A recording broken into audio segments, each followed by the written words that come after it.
Assalomu alaykum. Muqatqor 24 kanalının katılışları. Bugün kunga 24-oktyabr kunga dushanba. Dushanba kundagi obeddagi kurslar bilan sizlarga tanishib ketmoqchimiz. Baringlarga O'sha bo'lsin, Muqat rayonidan baringlarga jalolimiz salom aytmoqchiman. Shu tomonga tatlı bo'lsin demoqchiman. Qaysi yerda bo'lsa-da like bosib, kommentar yozib qo'ysangiz biz hozir tushdagi kurslar bilan tanishtirib qo'yamiz. Qancha bo'lib qoldi ekan. Hozir birinchilar biz Ekoislam bankka boramiz. Ekoislam bankda kurslarni ko'rsatdik. Birinchilar hurmatli ko'rarmanlar, biz birinchilar Ekoislam bankka keldik. Ekoislam bankda 81 so'm 80 tiyin dollar, 80 so'm 50 tiyin euro, 1 so'm 38,5 tiyin rubl ekan. Rubl sal ko'tarilib qoldi, hurmatli tuyg'anlar. Birinchi kunda kursi shunday bo'ldi, obeddagi. Hozir Finka bankka keldik. Finka bankda 80 so'm dollar, 81 so'm 50 tiyin euro, 1 so'm 38,5 tiyin rubl ekan. Bu yerda tele rubl so'mda ekan, hurmatli tuyg'anlar.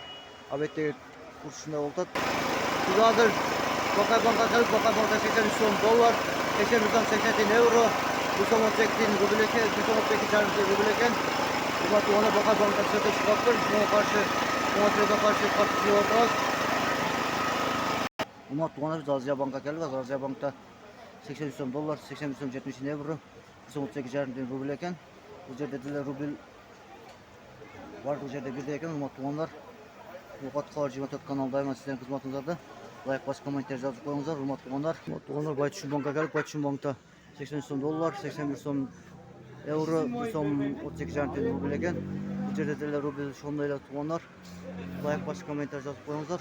Hurmatli tuyg'anlar, biz hozir valyutalarga keldik. Valyutalar 80 so'm 50 tiyin dollar, 1 so'm 31,5 tiyin rubl ekan.